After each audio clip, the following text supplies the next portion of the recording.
What happens to the specialty popcorn buckets that movie theaters can't sell? For some movies, the specialty popcorn bucket might sell out in the first weekend or two of the movie's release, like Superman or last year's Deadpool and Wolverine. But think about it, just about every other movie that comes out has a specialty popcorn bucket and soda cup. And I actually asked about this on one of my more recent visits to my local AMC theater when I saw the Mission Impossible Final Reckoning popcorn bucket sitting out next to the register filled with 3D glasses. And just on an impulse, I wanted to be reminded how much it costs. I'm gonna spoil the ending of this story and tell you, it turns out AMC Theaters is sitting on troves of popcorn buckets they can't do anything with. The kind young supervisor who I spoke to regretfully informed me that he couldn't tell me how much the popcorn buckets were because the button had been removed from the system. I said, that's okay, hopefully some theater employee is able to go home with this later, to which he grimaced and told me, that's not the last one, we have countless more in the back. And they are all still inventoried, so none of them can go unaccounted for. I asked, is this just for those Mission Impossible buckets?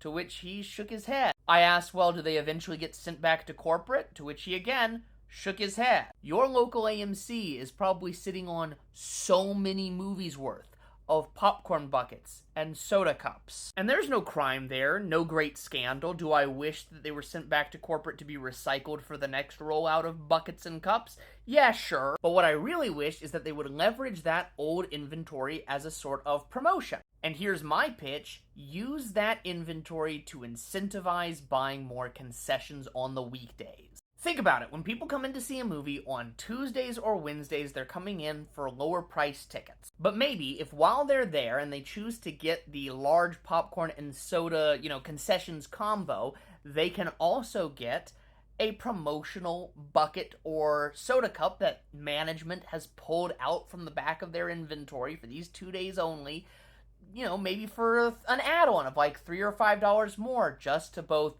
incentivize getting concessions, but also thank them for coming in on the weekday. I don't know, could be a fun little promo, almost like a movie theater Happy Meal. Maybe as an internal policy to not devalue the more recent buckets and soda cups, they only pull out the promotional buckets and cups for movies that are at least 6 months old. I just hate to think that A, these are all going to waste, and B, literally cannot be purchased. And let me know, would you get concessions more if it came with a commemorative bucket or cup for a movie that came out multiple months ago?